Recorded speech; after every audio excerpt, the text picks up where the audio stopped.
Today I need to talk about something uncomfortable. I usually make content that is entertaining, relaxing, both, hopefully. But I feel very compelled to speak out in order to add in my experience to countless others, in hopes that we can finally start getting some help. There is a lot of porn of me on the internet. That may surprise you, or it might not. I had no choice.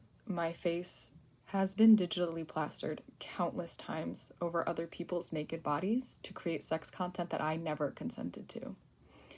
Porn of myself I never created has been viewed, distributed, and sold. It has been used to threaten, humiliate, and attempt to grab power from myself. And my reality is not unique. Even among my peers, so many of us have had the same exact experience. And it kills me to know that this is an inevitability that future generations will also be victim to. And even worse, because technology advances so quickly. Right now, the laws surrounding deepfake porn and other intimate image abuse are almost non-existent. It has felt hopeless and honestly unsafe to ever speak out. However, I am relieved to finally be talking about this with some support. I was reached out to by My Image, My Choice. It's a group of very hardworking activists who are openly pushing for change and becoming a resource for the countless people who have been targeted and abused by others online. So I am finally looking into what I can do, especially because I received a very interesting message recently, and that's the other part of my story that I wanted to address. A lot of people wrongfully think that deepfake porn is a joke, or that because I post my face publicly, I deserve this, but it can happen to anyone. I was contacted by someone who thinks she has actually discovered the identity of a person who has created deepfakes of her. This person, hiding behind a username on one of the biggest deepfake sites, was recognized because he made pornographic videos of at least 7 people he knows personally from his time at school. So not people in the public eye, but classmates. But this same username also made a ton of videos of me and a dozen of my friends. So she reached out to me and let me know. And she shared his identity with me.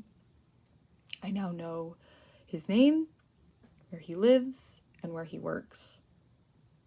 And I am so ready to finally be able to pursue whatever action I can to find some semblance of justice on behalf of all the people he's done this to.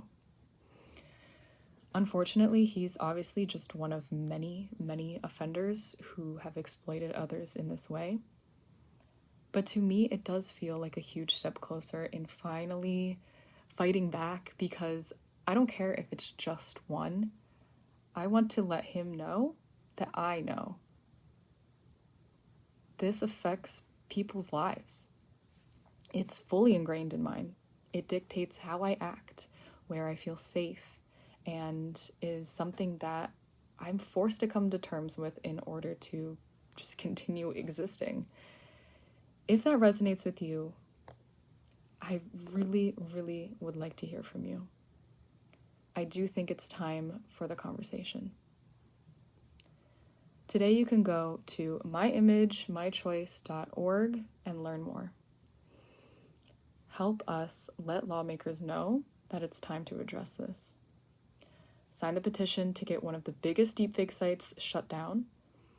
And if you can, please share your story.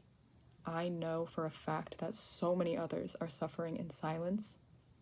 People are afraid to speak up, to talk about it, and I am so sorry that this happened to you too.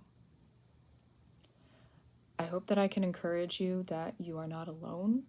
I know I'm not either. And for those of you who are still watching, if you wouldn't want this to happen to yourself or someone you love, please help me speak out. Thank you so much. It means a lot to me, and I appreciate your time.